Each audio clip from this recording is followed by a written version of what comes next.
Herzlich willkommen zu einem neuen Video. Heute zeige ich euch ein Rezept für Quesadillas bzw. gefüllte Tortilla-Wraps mit einer Hackfleischfüllung und einer schnellen Tomatensalsa. Für die Salsa als erstes 3 bis 4 Tomaten in kleine Würfel schneiden,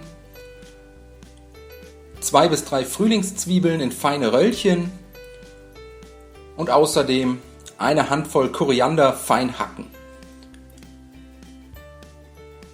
Alle Zutaten in eine kleine Schüssel geben, eine Knoblauchzehe dazu pressen, dann noch den Saft von einer Limette und einen guten Schuss Olivenöl dazugeben und zum Schluss mit einer Prise Salz, Pfeffer und Zucker abschmecken. Alles einmal gut umrühren und danach bis zum Anrichten zur Seite stellen und ziehen lassen. Weiter geht's mit der Hackfleischfüllung. Dafür als erstes eine Zwiebel abziehen und in feine Streifen schneiden. Außerdem 1 bis 2 Knoblauchzehen abziehen und fein hacken. Als nächstes eine große Pfanne mit einem guten Schuss Öl erhitzen.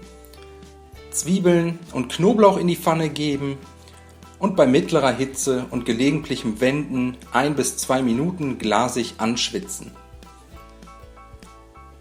Wenn das erledigt ist, können wir das Hackfleisch dazugeben. Ich habe hier 500 Gramm Rinderhack. Das Hackfleisch jetzt unter gelegentlichem Wenden 3 bis 4 Minuten krümelig anbraten. Danach die Gewürze dazugeben, je einen Teelöffel Kumin, gemahlenen Koriander, süßes Paprikapulver und Oregano. Außerdem eine Dose Mais, schwarze Bohnen und gehackte Tomaten. Alles kurz unterrühren, bis sich alle Zutaten gleichmäßig verteilt haben. Kurz mit anbraten und danach sind wir im Prinzip auch schon fertig. Jetzt nur noch mit etwas Salz und Pfeffer abschmecken und die Füllung danach vom Herd ziehen und die Quesadillas damit füllen. Dafür ein Tortilla-Wrap, entweder gekauft oder selbst gemacht. Wie das geht, habe ich euch ja bereits in meinem Enchilada-Video gezeigt. Zur Hälfte mit 2 bis 3 Esslöffeln Füllung belegen. Außerdem mit etwas geriebenem Cheddar. Dann einmal zusammenklappen, etwas andrücken und jetzt erneut eine Pfanne mit einem Schuss Öl erhitzen.